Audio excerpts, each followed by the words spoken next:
Terceiro elemento do verdadeiro amor: perseverança. Perseverança.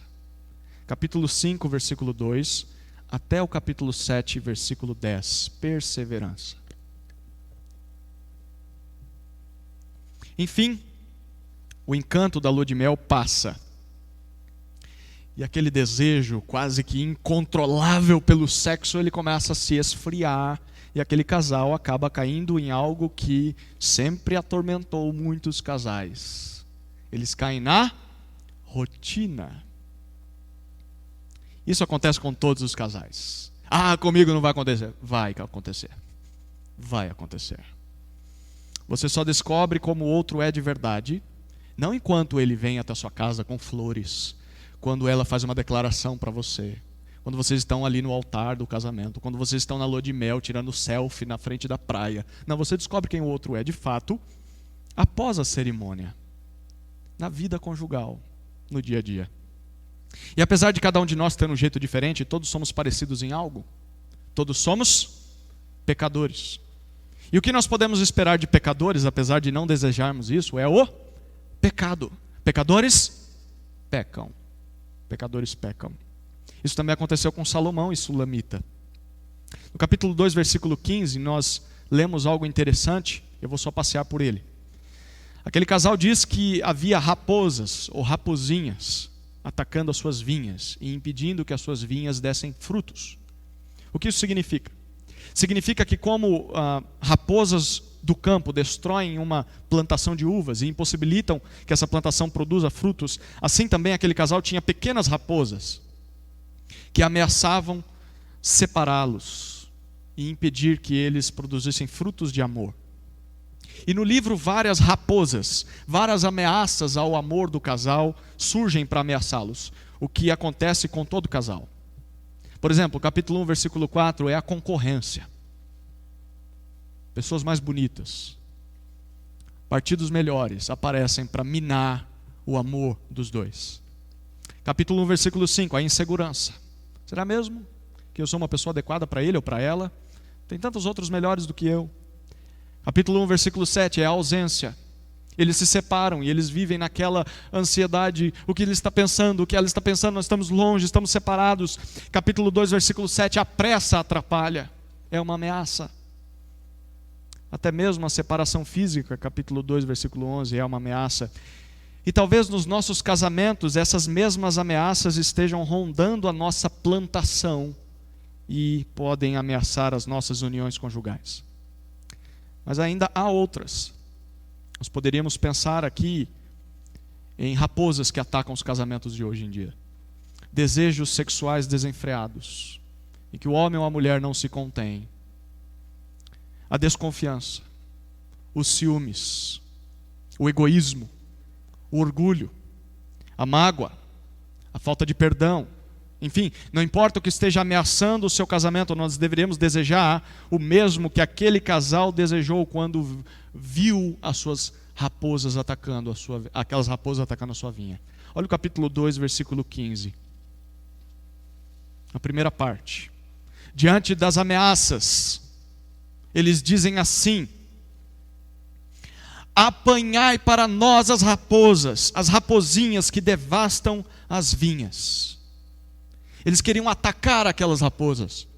Deveríamos focar em combater as ameaças ao nosso casamento e não em combater o nosso cônjuge.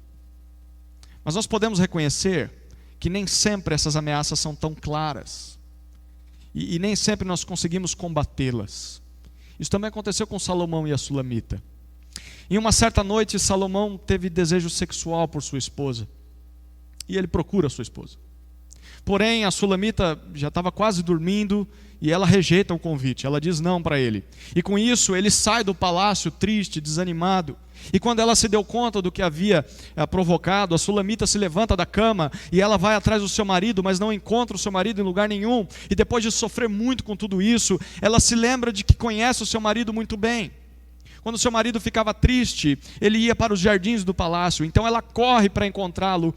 E sabe como o marido recebe a sua esposa depois dessa briga? Capítulo 6, versículo 4.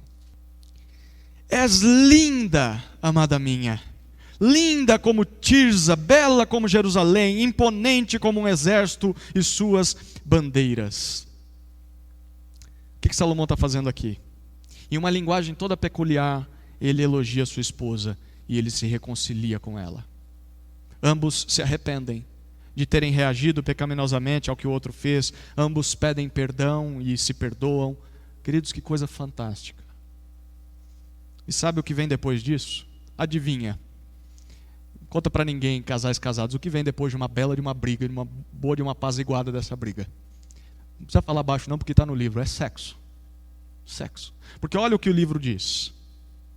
Essa é a relação mais intensa e profunda que aquele casal teve até hoje. Melhor do que a noite de núpcias. Porque nós percebemos isso pela força das palavras que eles dizem no capítulo 7. Versículos 1 até 10, nós vemos eles se elogiando enquanto se relacionam. Observe o que ela diz em meio àquela noite de amor. Capítulo 7, versículo 6. Ou melhor, o que ele diz a ela. Capítulo 7, versículo 6. Como és linda, como és bela, ó amor em delícias. E ela responde no capítulo 7, versículo 10. Eu sou do meu amado e o desejo dele é por mim. Sabe o que nós acabamos de presenciar no livro de Cantares? É um casal que se reconciliou e que celebra essa reconciliação com a expressão máxima de prazer que poderia dar um ao outro. Salomão reconhece que não deveria ter saído dos seus aposentos da sua esposa daquele jeito. E a Sulamita, ela reconhece que não deveria ter se negado ao seu marido. Então os dois se perdoam. Eles vencem juntos mais uma raposa que ameaça o seu casamento. Queridos, o verdadeiro amor é construído com perseverança. Perseverança. Não adianta desistir logo na primeira ameaça. É necessário combater as ameaças, mesmo que seja difícil. Nós temos de ficar atentos quanto ao fato de nos lembrarmos que o nosso inimigo, na hora da briga, não é o nosso cônjuge. O nosso inimigo é o pecado que há nele e o pecado que há em nós. Quando nós começamos a combater o pecado e não um ao outro, nós amadurecemos, nós crescemos como casal, e isso cria uma casca grossa que protege a nossa união e nos dá perseverança. E quando nós fazemos isso, o resultado é uma intimidade muito maior do que aquela que nós tínhamos antes da briga. Quando nós nos reconciliamos conforme a Bíblia orienta, há perdão genuíno, e nós passamos a nos conhecer e nos amar mais ainda. Assim, até o sexo fica melhor. Fica melhor por causa da nossa perseverança. Perseverança.